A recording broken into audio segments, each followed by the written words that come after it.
Hello, Gene Schwimmer here. Welcome to today's vlog. Today I'm starting a new update series. It's called Liberal Insanity Update.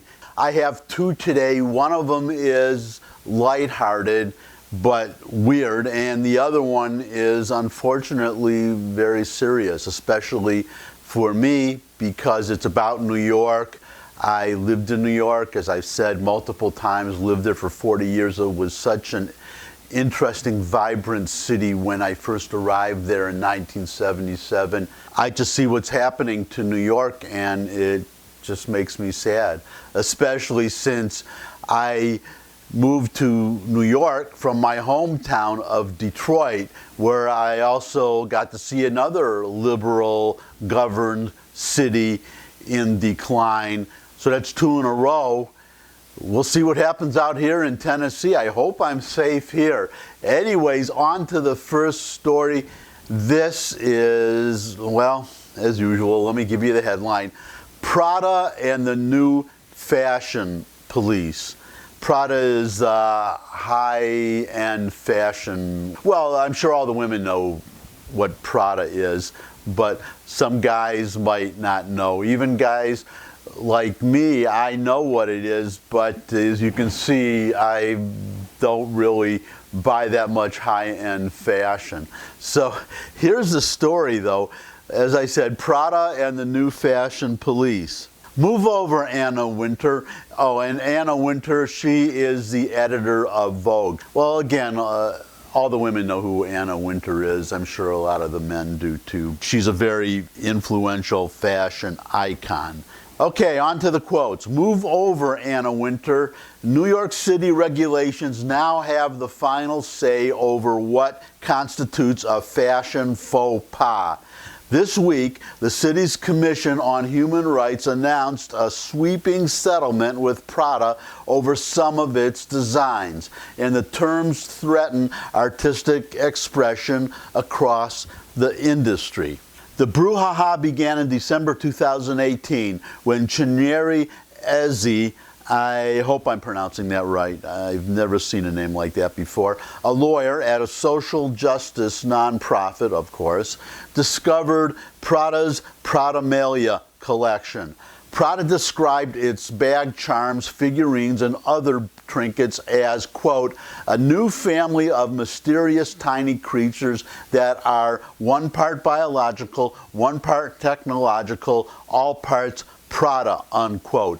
Ms. Eze instead saw, quote, blackface imagery, unquote, and, quote, Sambo-like imagery, unquote, she wrote in a Facebook post that went viral. Within days, Prada pulled the merchandise and said it, quote, never had the intention of offending anyone. Well, of course they didn't. And we abhor all forms of racism and racist imagery, unquote. Of course they do. Miss Eze still filed a complaint. In this week's settlement, Prada denies engaging in unlawful discriminatory practices. Of course they didn't. Yet, the agreement gives New York City bureaucrats broad influence over the fashion house's day-to-day operations, including its creative process, training, and hiring. Prada, get this, this is where it really gets weird and interesting, I guess, if you're interested in weird things and, as I said, liberal insanity. Prada now must appoint a diversity and inclusion officer who can review all of, quote, Prada's designs before they are sold, advertised, or promoted in any way in the United States, unquote. The diversity cop will ensure that, quote, Prada's activities, including without limitation its production, advertising, and business activities, are conducted in a racially equitable manner, unquote. Prada must also create an advisory council to help the company, quote, stay abreast of global social issues related to race, culture, and diversity, unquote, and, quote, create meaningful and cooperative partnerships with social justice organizations, including organizations who advance equity for marginalized communities, including communities of color, unquote. quote. And wait, there's still more. The settlement requires Prada to provide the Human Rights Commission with, quote, a report describing the demographic makeup of Prada's staff at all levels, unquote, and, quote, evidence that it has taken meaningful steps towards increasing the number of people from protected classes underrepresented in the fashion industry, including people of color, among all levels of its staff, unquote. Prada said in a statement that it is, quote, gratified to have been able to collaborate with the New York City Commission on Human Rights on a mutually agreeable conclusion, unquote. No doubt it wants all this to go away, but the settlement sends a chilling signal that the social justice left can now use governments to dictate and censor business designs and artistic choices. What's really amazing is you have a city commission, a New York City commission on human rights dictating what Prada must do regarding its products sold anywhere in the United States. This is just so ridiculous. I am really disappointed that Prada would give in to this. It's this extortion. That's really what it is. And the irony really is that the person from this social justice organization, this social justice nonprofit, I have a feeling, judging by what I imagine the salary would be of a social justice nonprofit lawyer, I wonder if this lawyer even wears Prada. And here is this social justice warrior slash lawyer dictating what this fashion house, this major fashion house, this international fashion house has to do going forward with their creative process. It is really shocking to me that, number one, that somebody would be triggered by some trinket, number one, and number two, that Prada, that a major fashion house would allow themselves to be dictated in this way. Not only just, was not enough to take these trinkets, whatever the heck they are, off the market. They have to hire a diversity person, and they have to now look at their hiring. And this actually reminds me of one of my many past jobs. As I said once before, I'm probably the only man in America who's lost more jobs than he's actually had. I've had so many jobs in my lifetime. One of them was working for Smith Barney as a word processor.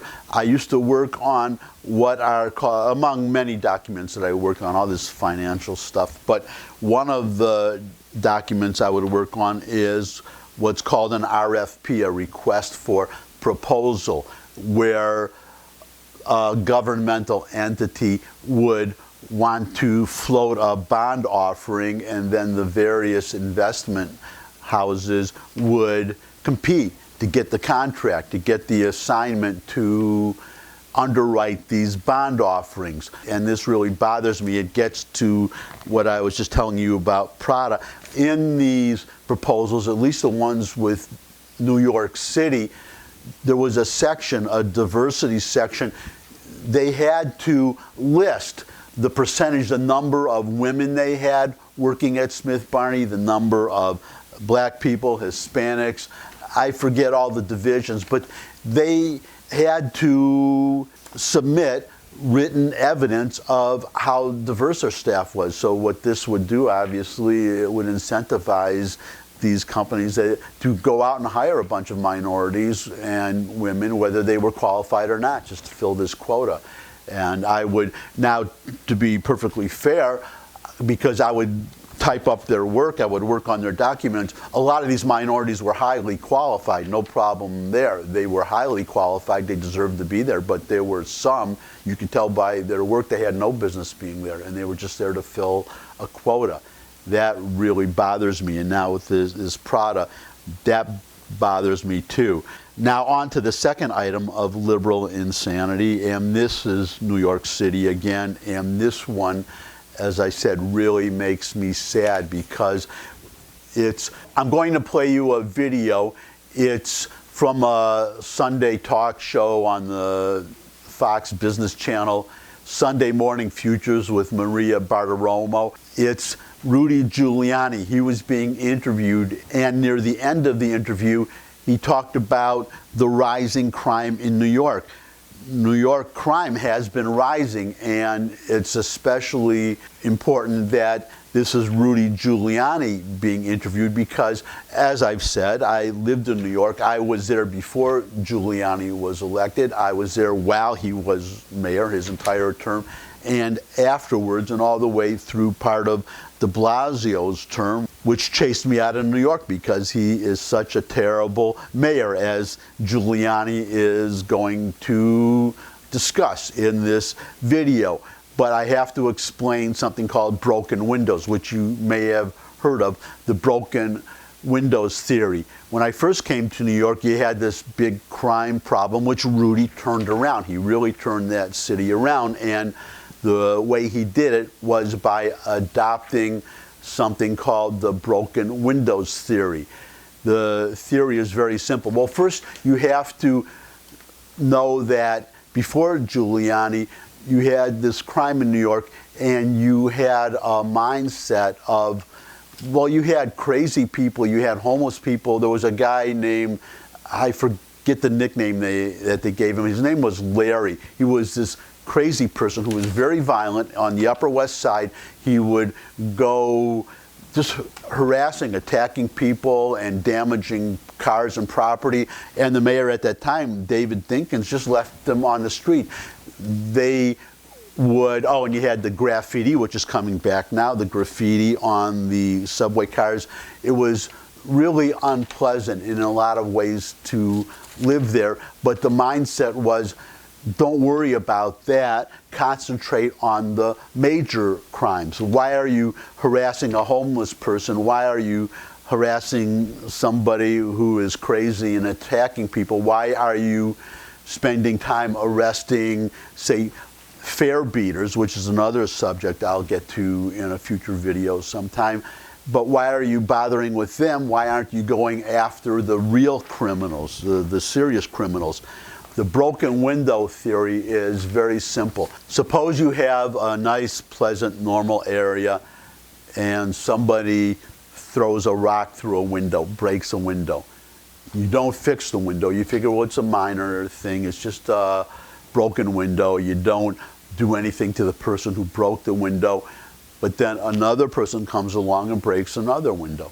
Then another window. Then maybe somebody takes some spray paint and paints some graffiti. And before you know it, or eventually, you have urban blight. You have what you see in San Francisco with feces on the ground. You have people living in tents, and your day-to-day life just becomes intolerable, or at least very unpleasant. Now, what the broken windows theory is, it's very simple, that you do arrest somebody who breaks a window before it gets worse because of what it eventually leads to.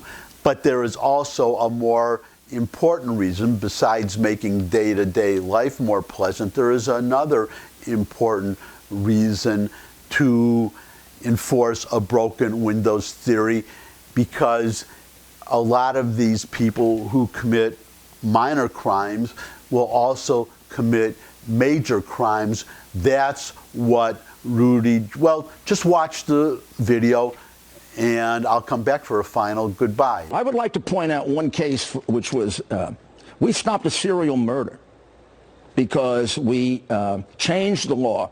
When you jumped a turnstile in New York in the pre-Giuliani era, in the Democratic boss era, nothing happened.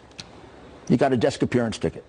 We said, everybody who jumps the turnstile, we're going to fingerprint them. Take them in, fingerprint them, maybe hold them for the night, or at least fingerprint them. We had a serial murder start. This guy killed one woman, then he killed another woman.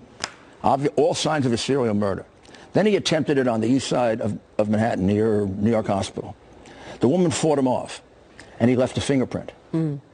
We traced it back to the fingerprint of the guy who jumped the turnstile 4 months earlier. This is the great work that our law enforcement does. Safer, and Bernie Kerik can give you hundreds of cases and crimes that were stopped because of the broken windows theory, which this idiot thinks he's smart enough. The theory isn't mine. Yeah. It's Professor Wilson, Professor Kelling. Maybe they'd like it better. Do you believe... They were from Harvard, guys. They were from Harvard. I had to do everything I could to stop what was called turnstile justice. The drug dealer. I mean, drug dealing is now not a violent crime. The drug dealer sells drugs on the street. The police arrest him. You take him in, he's back in 3 hours. You know what the kids on the street say? The kids on the street say, that's a great job. 3-hour interruption. He must be bribing the cops to come back in 3 hours. Well, I mean, you talk about nonviolent crime. I mean, punching you in the nose is nonviolent, apparently. I mean, all of these things that are so nonviolent, these people are on the street doing nonviolent things. These people did it to us in the 70s and the 80s and the 90s. Yeah. We had over 1,700 murders for 30 straight years in this city because of democratic, ridiculous ideas that help criminals. Who are the innocent people they're hurting? Yeah. Poor people. 70%. They want it to be a sanctuary city. 70% of the murder victims in this city are African American. So you let crime go up. Yeah. Who are you hurting? Mr. Mayor. Don't you care about those people? Thank you. Thank you so much for joining us. I don't think they care about those people. Welcome back. And watching that video, listening to Rudy, I'm suddenly reminded of, well, remember when Obama was first elected, those billboards of George Bush, George W. Bush, miss me? They should put one up right in the middle of Times Square of Rudy Giuliani, miss me? Because a lot of New Yorkers, I would say maybe even most New Yorkers, must really miss Rudy Giuliani. The city became so much better when he was mayor. It held on when Bloomberg was mayor. Now, with de Blasio, a return to a liberal mayor, you can just see the results, or I saw the results, and as I said, it chased me out of New York. And I'll just leave it at that for today, except to say, thumbs up if you like this video.